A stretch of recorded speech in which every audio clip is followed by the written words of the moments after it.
diante do duro time do Racing da Argentina, marcou muito bem e colocou o Flamengo em dificuldades no jogo dessa noite. Vamos falar muito, tá, sobre esse jogo e também sobre a vitória do Bahia. O Bahia ganhou em jogo atrasado do Campeonato Brasileiro. Na Fonte Nova, fez 1-0 sobre o Internacional. Tá certo? Tô aqui com o Carlos Eduardo Mansur, com o Alex e com vocês aí, tá bom? Tudo bem, Mansur? Boa noite. Vitória importante do Flamengo, no sufoco, com muita insistência, jogo duríssimo. O Racing fez um bom jogo no Maracanã no aspecto defensivo e por pouco não levou o empate lá para a Argentina, Mansur. Boa noite. Boa noite, Felipe. Boa noite, Alex, todo mundo que assiste o Troca. Eu entendo que o torcedor do Flamengo imaginava e idealizava uma vitória um pouco mais folgada. Tem na memória o jogo dos Estudiantes da fase passada, em que o Flamengo levou uma diferença de 1 gol para a Argentina e acabou precisando dos pênaltis depois de um jogo que o Flamengo não jogou bem em La Plata. Eu entendo que a ambição do torcedor do Flamengo talvez fosse uma vitória maior. Mas essa é uma grande vitória do Flamengo.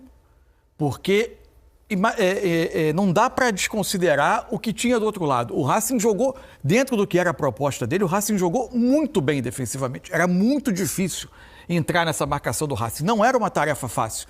E o mais curioso do jogo, a gente vai detalhar isso durante o programa, a minha sensação, o Flamengo planejou entrar nessa defesa por uma via, que era de jogadores de mais bola no pé do que no espaço, de mais troca de passes para, através delas, tentar mover a marcação por encaixe individual do Racing, tirar esses jogadores do lugar e, a partir de combinações, entrar na defesa do Racing, e acabou vencendo o jogo com mais jogadores de ataque a espaço, de infiltração, depois da entrada do Lino, depois da entrada do Bruno Henrique, com o Plata também participando muito bem. Agora, tudo que se possa dizer sobre o jogo foi o jogo de Carrascal. O Carrascal pegou a semifinal da Libertadores, disse que o jogo era dele e acabou no final do jogo num lance espetacular em que ele coloca o Bruno Henrique em condição de marcar o gol num passe muito bonito e muito difícil de executar. O gol não sai e ele ainda aparece para concluir. Ele fez de tudo no jogo em termos de criação de oportunidades para o Flamengo. Na última que ele criou, ele não só criou, como ele aproveitou para completar e fazer o gol da vitória. Se alguém tinha dúvida se tinha valido a pena a contratação do Carrascal, né? Hoje ele colocou o jogo no bolso. Ele chegou e falou, olha, dá para mim aqui a bola, que eu vou cuidar desse time, eu vou tomar as iniciativas, tomar as rédeas do jogo e vou fazer um pouco de tudo, né? E foi assim. Carrascal foi premiado. Inclusive, a partida dele foi tão boa que até os anjos começaram a ajudá-lo, né? Porque a batida dele ia para fora. Na hora do gol, ela pega no zagueiro do Racing e toma a direção do gol. Hoje ele pegou e falou, olha, tá aqui, ó, meu cartão de visitas, eu sou o Carrascal. Fez um grande jogo, Alex, que personalidade numa semifinal da Libertadores. Um jogador que ainda não é um titular absoluto, não tem aquela confiança de, opa, aqui é a minha casa, domino todas as ações, a torcida tá comigo, ela me adora e vou resolver. Não, ele, na dúvida ainda, né, porque acabou de chegar, se apresentando para todo mundo, treinador, né, pensando se coloca ele, se o coloca como titular ou não, ele entrou, botou a bola embaixo do braço e resolveu a parada, Alex. Que exibição do Carrascal se apresentando para o Maracanã. Boa noite. Boa noite, Felipe, Cadu Mansa, todo mundo que está em casa. Só para lembrar de novo também, não deixar passar, Ministério Público, um dia feliz hoje do Flamengo. Tem 10 famílias que não estão felizes, né, de não ter um culpado pela morte dos seus filhos, tá bom? Só para deixar registrado de novo. É isso. E a gente comentava ontem, vai jogar... Tinha mostrado, né? Que o campo mostrou, na verdade, que ele veio para fazer. Então, se sentindo ainda mais à vontade, né? Cara, o Flamengo, eu concordo com o Mansur, cara. Foi um jogo muito difícil. Todo o estudo, toda a dedicação desse time do Racing tem que servir de exemplo e pode servir para quem quiser, na verdade, né? De como é jogar um futebol competitivo, como é defender uma camisa importante num campeonato importante, coisa que muitos times não conseguem fazer e os resultados não vêm. Mas a maneira que eles dificultaram, seja na parte da estratégia, e mesmo assim o Flamengo teve, 5 chances claras, boas, excelente de jogo, que a bola desviou, que a bola bateu na trave, que o goleiro acabou pegando importante. Nossa, do Lino, né? Pô, impressionante, cara. Do Lino, teve aquele do primeiro tempo da Arrascaeta, né? Que a bola acaba vindo, volta, ele bate, mas sempre com 2, né? O Felipe, a gente comentando, ele falou um negócio. Eles não economizam energia. O que eu disse é o seguinte, você não vê jogador do Racing trotando. Vamos ver. Não tem, é sempre energia máxima, pique, um ajudando o outro. Né, batimento máximo, não tem economia de energia. Gasto total, né? E isso dificultou muito, sim, a qualidade do Flamengo, que também foi muito aguerrido, foi muito competitivo, porque tem que ser.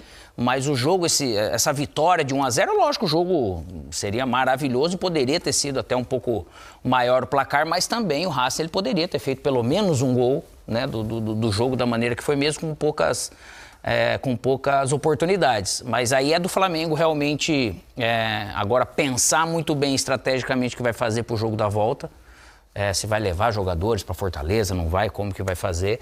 Mas eu acho que foi sim um grande jogo do Flamengo e do Carrascal. E aquele negócio, para quem fala que futebol não tem sorte... Tem.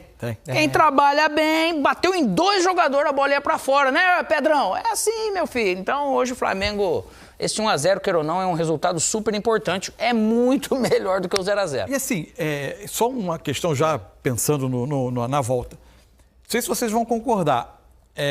O Racing, que para mim foi brutalmente forte e organizado, dificilmente perdia estrutura, defendendo, não tinha finalização livre, não tinha último passe livre, claro, sem alguém acossando. Para mim, ele foi menos do que eu imaginava com bola. Para ter uma ideia, se a gente pegar a comparação, evidente que são jogos diferentes, circunstâncias diferentes. Se você pega o Flamengo e o Estudiantes, do Maracanã, o Estudiantes consegue finalizar 10 vezes no jogo. O Racing hoje só 4, contra 21 finalizações do Flamengo, que tinha finalizado 16 vezes no jogo, naquele jogo das quartas de final. Então, isso é mais um fator para se valorizar no resultado. Assim. Num jogo que o Racing...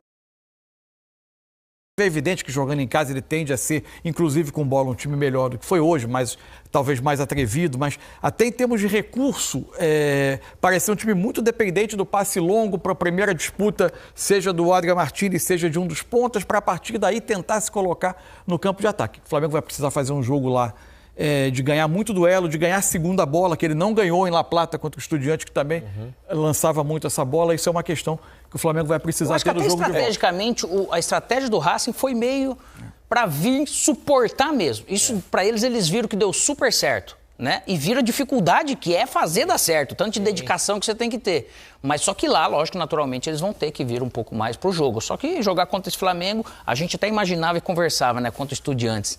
Falava assim, não é possível que o Flamengo não vai fazer um gol. Tem que sair, tem que tomar... Cara, mas jogar com o argentino lá é difícil, cara, ainda mais time competitivo assim. Não, e acho que é uma questão para ficar ligado, né? A bola parada, né? Eles têm uma bola parada muito boa. Hoje, os 2 principais lances do Racing saem de escanteios, né? O primeiro, um desvio na primeira trave que o Rossi faz uma defesa e espalma a bola por cima. E o outro em que sai o gol. Não acho que houve a falta ali no Jardim, no apoio. Ali eu acho que o apoio foi normal. Alto, né? Só que tem uma cotovelada, né? Ele pega na cabeça na cabeça do Carrascal. Me surpreendeu, né? Foi ele ter a minha sensação é que ele apita antes, inclusive. Falei isso. Ou ele tinha muita convicção, né? Porque ele se coloca num risco, né? Vai que ele comete um erro, a bola dele é que realmente houve a falta, porque há uma cotovelada na porque ele acerta, não dá pra dizer que ele não acerta. Não. É porque esse lance... Quem tá desse jeito... O apoio você foi tenta normal. Você tenta ganhar o ombro para que esse braço não tire. Só que da maneira que ele sobe, ele vindo de frente, de acordo de encontro com o corpo do Carrascal, esse antebraço aqui ele pega na cabeça antes. Nuca, né? É isso aí. E aí a falta realmente tem que ser... E aí que tá o detalhe. Para que às vezes o braço tão alto você perde a chance de um gol, porque se eu tô com o braço um pouquinho mais baixo, pega no ombro... Às vezes não é maldade, né? Não. Houve um lance no final do jogo em que 2 jogadores do Racing subiram para a mesma bola. Marco Rojo. E um deles acertou uma cotovelada que, se fosse num jogador do Flamengo, talvez muita gente tivesse pedido um lance para expulsão, né? O Rojo vai com o abraço, pega o cotovelo do Sousa. E como o Paulo César de Oliveira costuma dizer, pega a parte dura do braço, né? No rosto do companheiro de equipe. E poderia ter machucado, né?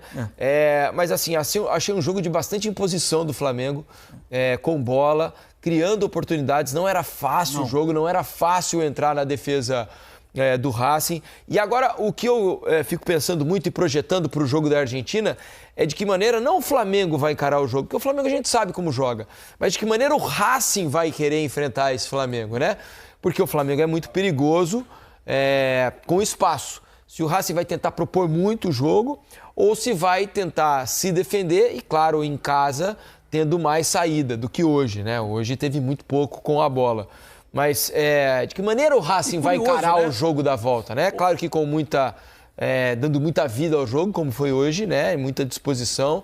Mas de que maneira vai tratar a bola, né? Se vai entregar um pouco a bola um pouco mais para o Flamengo e ele tentar jogar mais na segunda bola, jogando a bola no Martínez e tentando aproximar mais jogadores ao redor dele, ou se vai tentar com a bola construir. Para o jogo de hoje, assim, uma surpresa foi porque o Sousa, que é o primeiro volante do Racing, ele tinha um papel híbrido no jogo, né? Ele, quando o Racing tinha a bola, ele era mais um meia. Dependendo de como o Flamengo se organizava defensivamente, ele entrava no meio dos dois zagueiros para fazer uma linha de 5. Mas era um primeiro volante de um 4-3-3.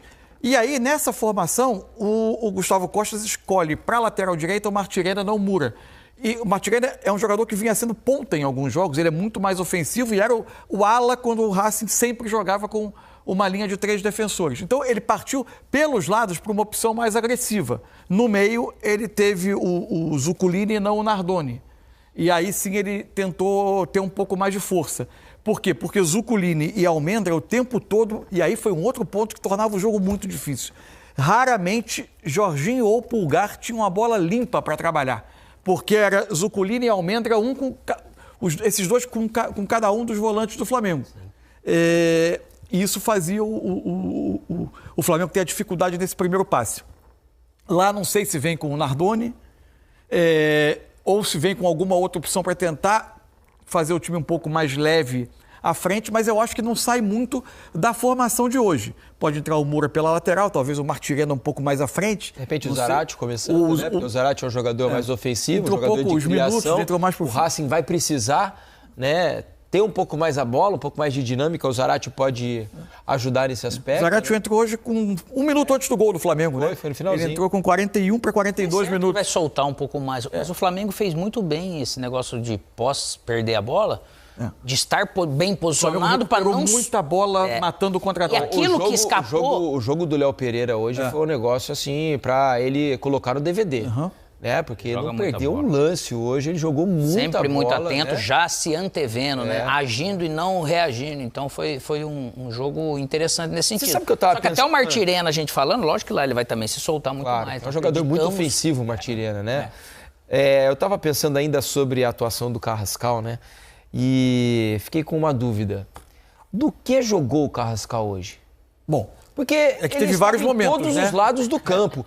Ele apareceu do lado direito em determinados momentos, ele veio armar por dentro, teve hora que ele foi ponta, jogou como um ponta, bem aberto, fazendo jogada de linha de fundo. Ele apareceu como centroavante para finalizar a bola que ele meteu, ele jogou de 10 nesse momento, meteu uma bola de 10 para o Bruno Henrique chutar no peito do goleiro e ele apareceu como um 9 para fazer o gol.